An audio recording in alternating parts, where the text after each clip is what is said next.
இன்னைக்கான cinema updates. Actor Rukmini Vasanth recent டைம்ஸ்ல Kantara chapter 1 அப்படின்ற திரைப்படத்துல மிக முக்கியமான ஒரு நெகட்டிவ் ஷேட் ரோல் பண்ணியிருந்தாங்க. அடுத்து அவங்க நடிக்க போற திரைப்படம் பிரசாந்த் நீலோடைய டைரக்ஷன்ல ஜூனியர் என்டிஆர் நடிச்சுக்கிட்டு இருக்க டிராகன் அப்படின்ற திரைப்படம். இந்த படத்துலயும் அவங்களுக்கு பயங்கர மிக முக்கியமான கேரக்டர் அப்படின்ற டாக்ஸ் இருக்கு. வெயிட் பண்ணி பார்க்கலாம்.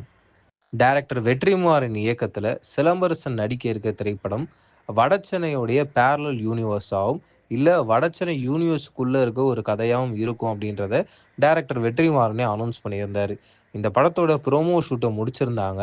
இந்த ப்ரோமோ ஷூட்டோடைய வீடியோவும் இப்போ வரும் அப்போ வரும் சொல்லிக்கிட்டே இருந்தாங்க. இப்போ என்ன சொல்றாங்கன்னா, இந்த ஒரு ப்ரோமோக்கான பேக்ரவுண்ட் ஸ்கோரிங்கை அனிருத் அவர்களை வச்சு பிளான் பண்ணியிருக்காங்களாம். அனிருத் இந்த பேக்ரவுண்ட் ஸ்கோரை முடிச்சிட்டாருன்னா அஃபீஷியலாக இந்த ப்ரோமோ ரிலீஸ் ஆகிடும் அப்படின்ற டாக்ஸும் இருக்குது. வெயிட் பண்ணி பார்க்கலாம். காந்தாரா திரைப்படம் டே 1ல வேர்ல்டு வைடாக 80 கோடி ரூபாய் கலெக்ட் பண்ணியிருக்குன்றத சொல்லியிருக்காங்க. டே 2ல வேர்ல்டு வைடாக 153 கோடி கலெக்ட் பண்ணியிருக்கு அப்படின்றத சொல்லியிருக்காங்க. அப்படியே அதுக்கு முந்தின நாள் ரிலீஸ் ஆன தனுஷர்களுடைய இட்லி கடை அப்படின்ற திரைப்படம் இப்போ வரைக்கும் 25 கோடி ரூபாய் கலெக்ட் பண்ணியிருக்கு அப்படின்றத சொல்லியிருக்காங்க. கம்பேர் பண்ணும்போது இந்த 2 படத்தோட சப்ஜெக்டாகவும் வேற வேற.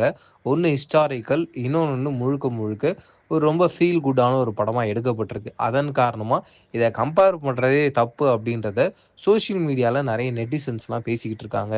பார்க்கிங் படத்தோடைய ப்ரொடியூசர் கேஎஸ் சினிஷ் இவங்க ப்ரொடக்ஷனில் சிவகார்த்திகேயன் அடுத்து ஒரு படம் பண்ண போகிறாரு. அந்த திரைப்படத்துடைய டேரக்டராக உங்கள் எல்லாருக்குமே தெரிஞ்சிருக்கும்னு நினைக்கிறேன். டான் படத்துடைய டேரக்டர் தான் இருக்க போகிறாருன்ற டாக்ஸ் இருக்குது. பட் இன்னும் அஃபீஷியல் அனௌன்ஸ்மெண்ட் வரல. கூடிய விரைவில் இந்த படத்தை பற்றின அஃபீஷியல் அனௌன்ஸ்மெண்ட் வரப்போகுதுன்ற டாக்ஸும் இருக்குது. ரீசெண்ட் டைம்ஸில் தெலுங்குல ஓஜி அப்படின்ற திரைப்படம் ரிலீஸ் ஆயிருந்தது பவன் கல்யாணுடைய நடிப்பில். இந்த திரைப்படம் ரிலீஸ் ஆகி பாக்ஸ் ஆஃபீஸில் நல்ல நம்பர்ஸ் பண்ணியிருக்கு. இப்போ அந்த படத்தோடைய டேரக்டர் என்ன சொல்லியிருக்காருன்னா, இந்த கதைக்கு ப்ரீக்வலும் இருக்குது, சீக்வலும் இருக்குது. அடுத்தடுத்து நான் என்ன பண்ண போகிறேன்னா, இந்த படத்தோடைய ப்ரீக்வலையும் சீக்வலையும் ஷூட் பண்ண போகிறேன்றத சொல்லியிருக்காரு. இதுக்கு நடுவில் அவர் ஒரு படம் பண்ணுறாரு. அந்த படத்துடைய ஹீரோ யாருன்னு பார்த்தீங்கன்னா, ஆக்டர் நானி அவர்கள். ரீசெண்ட் டைம்ஸில் அந்த படத்துக்கான பூஜையும் போட்டிருக்காங்க.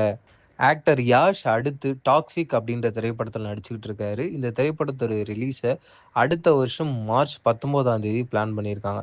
அடுத்து யாஷோடைய நடிப்பில் ரிலீஸ் ஆக போகிற திரைப்படம்னா ராமாயணா சாப்டர் 1 அண்ட் சாப்டர் 2. இந்த ப்ராஜெக்டை முடிச்சதுக்கு அப்புறமா யாஷ் நடிக்க போகிற திரைப்படம் கேஜிஎஃப் சாப்டர் 3. யாஷோட எல்லா திரைப்படங்களுக்கும் மிகப்பெரிய எக்ஸ்பெக்டேஷன் இருக்குது அப்படின்றதுலையும் சந்தேகமே இல்லை.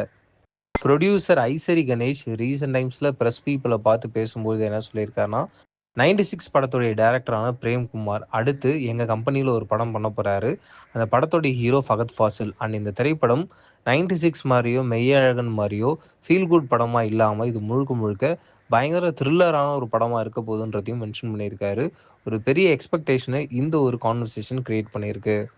அதில் கூடுதலாக என்ன சொல்லியிருக்காருன்னா, தனுஷ் அவர்களை வச்சு அடுத்தடுத்து 3 படம் பிளான் பண்ணியிருக்கோம்.